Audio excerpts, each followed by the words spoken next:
कहा था 2 दिन पहले, परसों की यज्ञ का मतलब केवल आहुति नहीं है, यज्ञ का मतलब श्रम, ज्ञान यज्ञ, भक्ति यज्ञ और इस प्रकार के अनेकों यज्ञ होते हैं।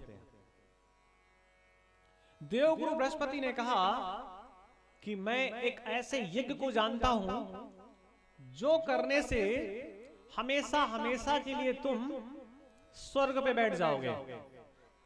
इसलिए अनेकों अश्वमेध यज्ञ किए बलि ने अपने गुरु शुक्राचार्य के सानिध्य में। 99 यज्ञ पूरे हो चुके थे, एक यज्ञ बाकी था, एक यज्ञ। तब तो देवताओं की माता अदिति को चिंता हुई कि सब कुछ अगर ये यज्ञ दैत्यों ने पूरा कर लिया तो हमारे बेटे को तो कुछ मिलेगा नहीं। तो उन्होंने अपने पति कश्यप से कहा कि स्वामी, हम ऐसी संतान चाहते हैं जो संतान हमारे पुत्रों को वापस उनका स्वर्ग दिला सके। तो कश्यप ने कहा कि देवी, ऐसा पुत्र उत्पन्न किया जा सकता है और ये सही बात है कि सारे काम तो कभी भी कर लो, लेकिन जब परिवार में नए व्यक्ति के सृजन का नंबर आए तो बड़ी सावधानी की आवश्यकता है। पहले मन बनाओ कि हमें संतान कैसी चाहिए, और जैसा मन बनाओगे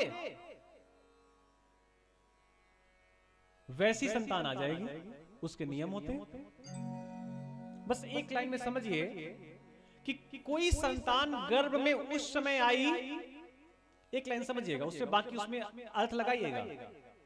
और उस समय अगर आकाश मंडल पे ग्रहण पड़ा हुआ है, क्या पड़ा हुआ है बोलो? वो सूर्य में पड़ा हुआ है, चंद्रमा में।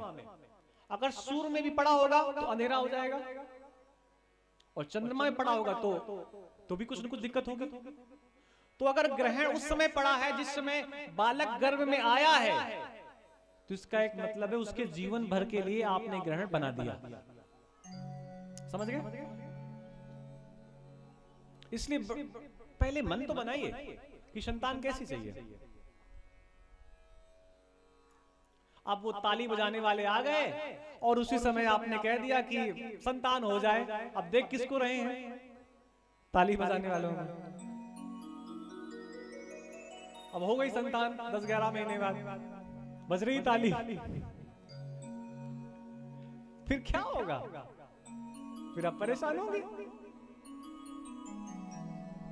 बहुत लोगों को पता, सब कुछ तो माइंड मेकअप कर लेते हैं,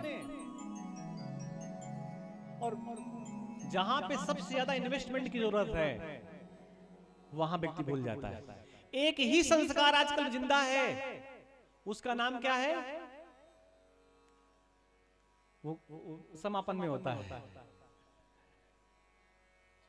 अंतिम 13वीं। और बाकी जो पहला संस्कार है पता ही नहीं है। पहला संस्कार ही गर्भाधान संस्कार है, प्रक्रिया है उसकी, नियम है। पहले आप स्वस्थ हो जाएं। बालक गर्भ में है और मां बीमार रहती है तो जीवन भर बच्चा बीमार रहेगा।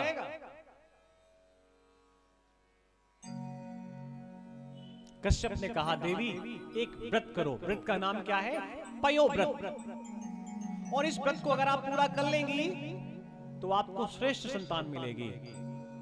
भगवान आए कश्यप के यहां पुत्र बनके, और नाम हुआ वामन। बोलिए वामन भगवान की जय। मां ने पहला काम किया कि कमर में वस्त्र लपेट दिए वामन भगवान के। लेकिन इस रूप में तो भगवान को मांगना है, तो मांगने की प्रक्रिया होती है। तो जैसे ही भगवान का जन्म हुआ, मां ने कपड़े पहना दिए। देवगुरु बृहस्पति ने आकर के भगवान का उपनयन संस्कार कर दिया। उपनयन कहते हैं जनेऊ को। अब ब्रह्मा जी के पास तो कुछ था नहीं देने के लिए भगवान को, तो भगवान को कमंडल दे दिया, बलि भगवान को, वामन भगवान को। अब कमंडल खाली था। अन्नपूर्णे सदा पूर्णे शंकर प्राण वल्लभे। अन्नपूर्णा माता ने उस कमंडल में भिक्षा डाल दी। पिताजी ने तिलक कर दिया और दोनों ने भेज दिया भगवान को कि जाओ कहां? बलि के द्वार पे। द्वार पे भगवान गए बलि के। बलि यज्ञ करने के लिए बैठा ही था। नारायण हरि, नारायण हरि, नारायण हरि, ऐसे 3 बार आवाज लगाई। तेरे द्वार खड़ा भगवान, भगत भर दे रे झोली। तेरे द्वार खड़ा भगवान, भगत भर दे रे झोली। तेरे द्वार खड़ा भगवान, भगत भर दे रे झोली।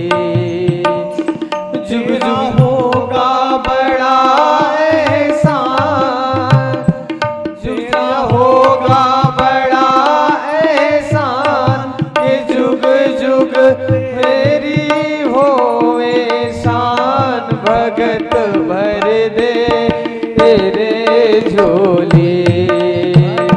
भर दे रे झोली। तेरे द्वार खड़ा भगवान, भगत भर दे तेरे झोली।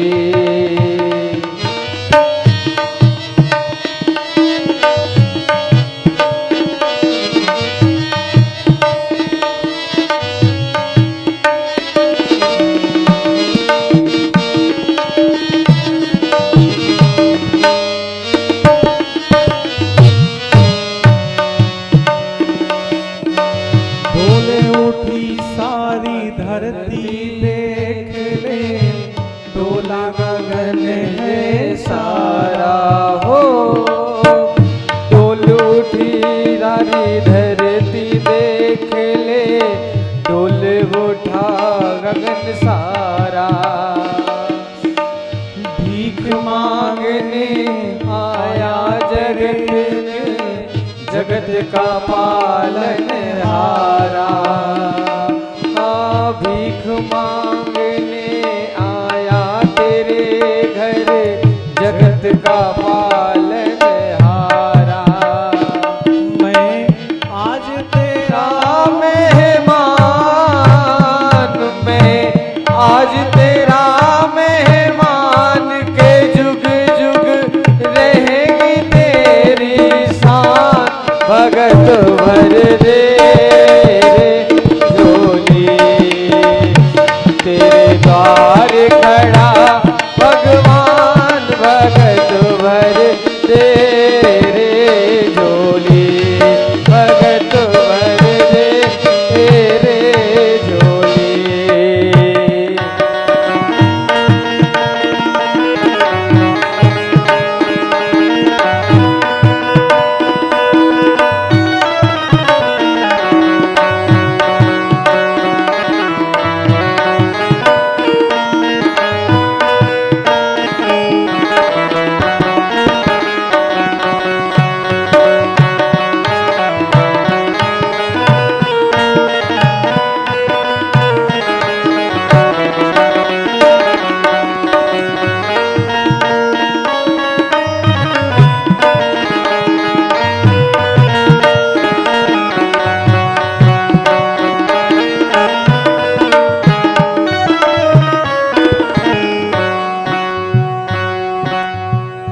आज लूटा दे तू सर्वस अपना, मान ले मेरा कहना। हो आज लुटा दे सर्वस अपना, मांग ले मेरा कहना। वहां भेजिए, वहां आज लूटा दे तो सर्वस अपना, मांग ले मेरा कहना। हो आज लुटा दे तू सर्वस अपना, मान ले मेरा कहना। मिट जाएगा पल में तेरा, जन्म जन्म का फेरा। हो मिट जाएगा पल में तेरा, जन्म जन्म का फेरा। तू छोड़े सरल अभिमान, तू छोड़े सकल अभिमान के, जुग जुग तेरा होगा बड़ा एहसान, के जुग जुग होगी तेरी शान। भगत भर दे रे झोली, हो तेरे द्वार खड़ा भगवान। भगत भर दे रे झोली, भगत भर दे रे झोली, भगत भर दे रे झोली। बोलिए वामन भगवान की जय। हरि बावन का रूप बनाए, बलि राजा के द्वारे आए। हरि बावन का रूप बनाए, बलि राजा के द्वारे आए। हरि बावन का रूप बनाए, बलि राजा के द्वारे आए। बोल भगवान की।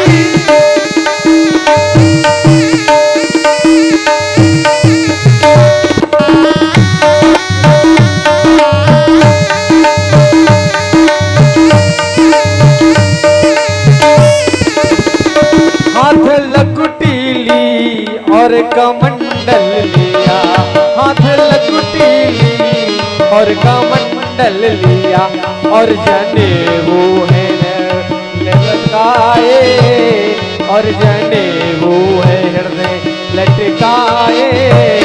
बलि राजा के द्वारे आए, हरि बावन का रूप बनाए, बलि राजा के द्वारे आए। हो बलि राजा के द्वारे आए, हो बलि राजा के द्वारे आए। बोलिए वामन भगवान की। हम 10 मिनट कथा में और रहेंगे और फिर आरती कर लेंगे। द्वार पे नारायण हरि की गुहार की। वामन भगवान के शब्दों की आवाज जब कान में पड़ी तो बलि यज्ञ छोड़ करके द्वार पे आ गया। जैसे ही वामन भगवान वामन स्वरूप को देखा तो वामन, थोड़ा सभी लोग शांत रहें।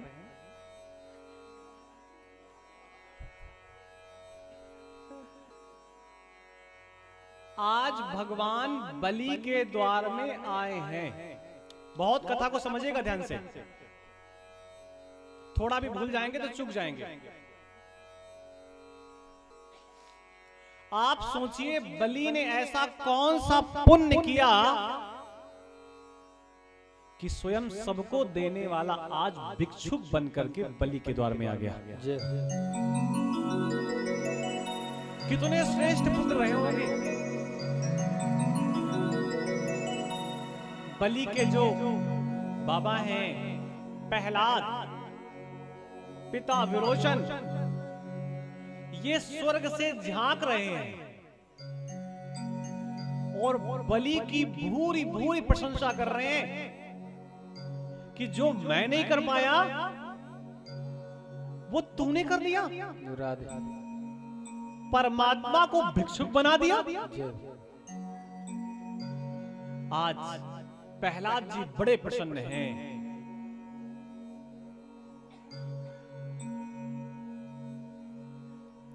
और भगवान ने बलि की अनेकों प्रकार से तारीफ की कि बलि, तुम्हारे दान के बारे में बहुत चर्चा है।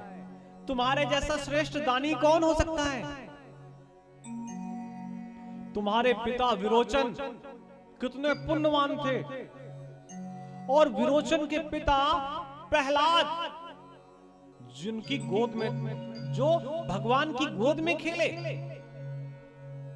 प्रहलाद के पिता जंगा में लेटे थे। हिरण्यकश्यप को पिता कश्यप। तुम्हारे परिवार में कितने श्रेष्ठ लोग हैं। कश्यप के पिता मनु और उनके पिता ब्रह्मा। 3-4 पीढ़ियों की तारीफ की भगवान ने। थोड़ा भी ध्यान से नहीं सुनेंगे तो कथा का भाव भूल जाएंगे आप। 3-4 पीढ़ियों की बार बार तारीफ कर रहे हैं भगवान। तो बलि को ऐसा लगा कि ये बालक तो बहुत छोटा सा है और बातें कैसी कर रहा है जैसे नाना हो। भाई मेरी बात कर रहा है, मेरे पिता की बात कर रहा है, मेरे पिता के पिता की बात कर रहा है, मेरे बाबा की बात कर रहा है, परबाबा की बात कर रहा है और ब्रह्मा की बात कर रहा है। तो बलि ने कहा, क्या ब्रह्मा के पिता को भी आप जानते हैं क्या? तो भगवान ने कहा, जानता नहीं, ब्रह्मा के पिता को यहीं प्रकट कर दूंगा। तो बलि बड़ा प्रसन्न हुआ। अच्छा, ब्रह्मा के पिता को आप प्रकट कर देंगे? हाँ, तो कर दो।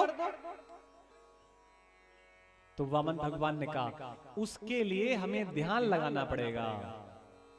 हमें थोड़ी सी जमीन चाहिए, उस पर जब मैं ध्यान लगाऊंगा तो ब्रह्मा के पिता यहां प्रकट हो जाएंगे। तो ले लो। ऐसे नहीं, संकल्प के साथ मैं कोई वस्तु लेता हूं। कितनी जमीन चाहिए आपको? 3 पग। बलि को थोड़ा सा हास्य हुआ, लेकिन जब केवल 3 पग की बात कही तो शुक्राचार्य को लगा ये कौन है जो मांगने आया है। शुक्राचार्य देख करके समझ गए कि ये मांगने के बहाने सब कुछ लेने आया है। शुक्राचार्य ने मना किया, ना ना, संकल्प करने के बाद भी व्यक्ति को नहीं देना चाहिए। अगर देने से सब कुछ नष्ट होता है, ये गुरु अपने शिष्य को कह रहा है।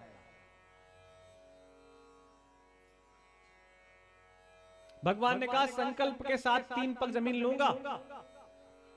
बलि ने 3 पग जमीन के लिए जैसे ही संकल्प देने का प्रयास किया, शुक्राचार्य अपने शिष्य का भला हो तो कमंडल में जाकर के छुप गए जहां से जला रहा था। स्वयं वामन भगवान ने ही सीख से उसमें छेद किया तो शुक्राचार्य की एक आंख फूट गई। शुक्राचार्य एक नयन हो गए और छोड़ करके बलि को चले गए। हाथ पे जल लिया भगवान ने, संकल्प लिया, 3 पग जमीन ले ली भगवान ने। और जब 3 पग नापने का नंबर आया तो वो जो छोटा सा बालक था उसने विराट स्वरूप बना लिया। तो अभी जो प्रहलाद जी बड़े प्रसन्न थे, प्रहलाद जी भगवान से झगड़ा करने लगे। भक्त भगवान से झगड़ा कर सकता है? प्रहलाद जी ने कहा, भगवान ये गलत बात है। क्या गलत बात है? मांगने वाले पैर दूसरे थे, मांगने वाले जो पैर थे, जो स्वरूप था, वो दूसरा है और नापने वाला दूसरा है। मांगने वाला स्वरूप तो छोटा था, ये तो भगवान गलत बात है। आपने जिस स्वरूप से मांगा था उसी से आप नापिए। लेकिन भगवान ने कहा कि नहीं, ये तो जब पहचान गया था कि मैं स्वयं हूं, तो उसने संकल्प क्यों लिया? भगवान ने विराट स्वरूप बनाया। एक पग में आकाश, दूसरे में धरती और पाताल सब नाप लिया। तीसरा कदम कहां रखें? और संकल्प पूरा नहीं हुआ बलि का, तो बलि को बंधन में बांध दिया गया। और भगवान ने पूछा बलि से कि बता, मैं तीसरा चरण कहां रखूं? तो बलि ने कहा, भगवान, वैसे तो दुनिया में कोई जगह नहीं बची जो आपसे अछूती हो, लेकिन मैंने भगवान को दान किया है और ये अहंकार मेरे यहां मस्तक पे बैठा हुआ है। दान करने का अहंकार कहां है? मेरे मस्तक पे। तो ऐसा करो भगवान, आप तीसरा चरण, और ये जो अहंकार है ये मेरा है, मेरे पास अभी अहंकार बचा है, इसलिए आप ये तीसरा चरण मेरे अहंकार स्वरूप मस्तक पे रख दीजिए। बलि ने अपने शब्दों को घुमाते हुए वो भगवान का चरण, जिसको जनक को केवल एक अंगूठा दुल्ले को मिला था, केवट ने अनेकों प्रकार के नाटक किए थे, बलि ने बिना कुछ किए भगवान के चरण अपने मस्तक पर रखवा लिए। ऊपर से प्रहलाद जी देवता फूल बरसा रहे हैं, भगवान के ऊपर नहीं, बलि के ऊपर, कि जिन चरणों को कोई नहीं छू पाता, आज तुमने उन चरणों को अपने मस्तक पर रखवा लिया। भगवान ने कहा, क्या चाहिए? तो बलि ने कहा, हम जहां भी रहें, जब सुबह उठें तो आपका दर्शन करें। भगवान ने उन्हें पाताल लोक का राज दिया और आश्वासन दिया कि समय आएगा तो आप स्वर्ग के राजा बनेंगे। लंबे समय तक जब नारायण नहीं आए तो लक्ष्मी जी ने बलि के हाथ में कलावा बांधा और बदले में भगवान को मांग लिया। इसी को कहते हैं हार की, पूरा करिए, जीत। कुछ पाकर खोना है, कुछ खोकर पाना है, जीवन का मतलब तो,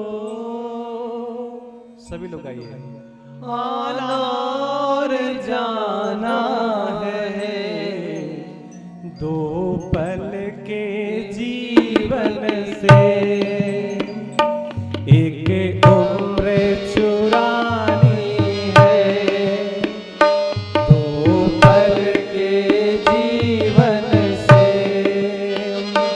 एक उम्र चुरानी है, जिंदगी और कुछ भी नहीं, तेरी मेरी कहानी है, एक प्यार का नगमा है, मौजों की रवानी है, एक प्यार का नगमा है, मौजों की रवानी है, जिंदगी और कुछ भी नहीं, तेरी मेरी कहानी है, एक प्यार का नगमा है। सभी लोग आइए। तूफान को आना है, आकर चले जाना है,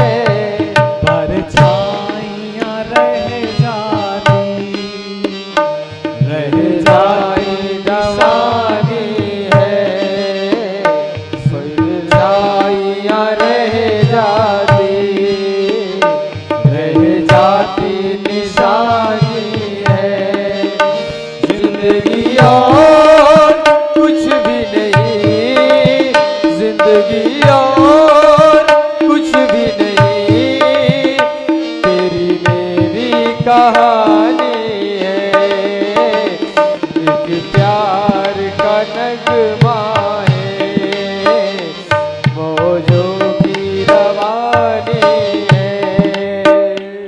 तुम साथ न दो मेरा, चलना मुझे आता है।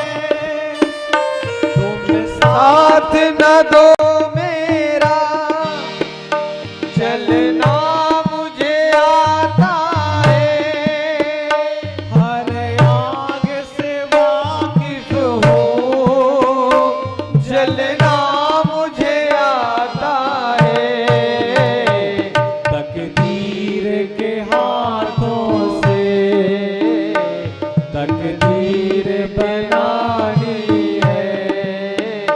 बली ने तकदीर के हाथों से अपनी तस्वीर बनाई।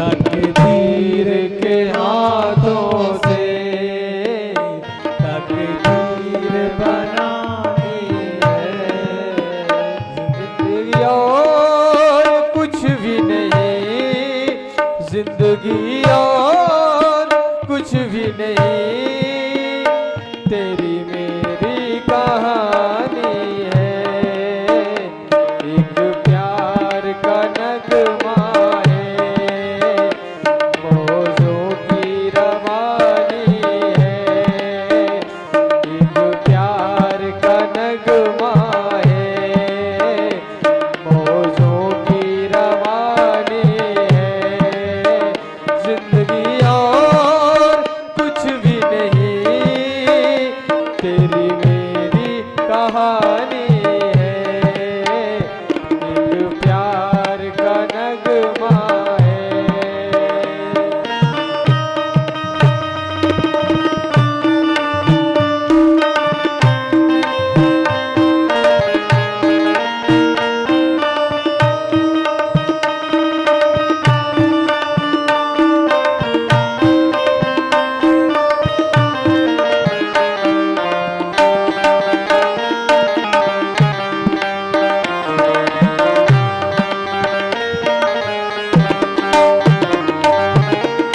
बहुत सुंदर लाइन है। तू धार है नदिया की, मैं तेरा किनारा हूँ। तू बाण है नदिया की, मैं तेरा किनारा हूँ, तू मेरा सहारा है, मैं तेरा सहारा हूँ, आंखों में समुंदर है, आशाओं का पानी है राधे, आँखों में समंदर है, आशाओं का पानी है, जिंदगी और कुछ भी नहीं, जिंदगी और कुछ भी नहीं, तेरी मेरी कहानी है, एक प्यार का नगमा है, मौजों की रवानी है, जिंदगी और कुछ भी नहीं, तेरी मेरी कहानी है, एक प्यार का नगमा है, मौजों की रवानी है, जिंदगी और कुछ भी नहीं, तेरी मेरी कहानी है, एक प्यार का नगमा है। बोलिए वृंदावन बिहारी लाल लाल की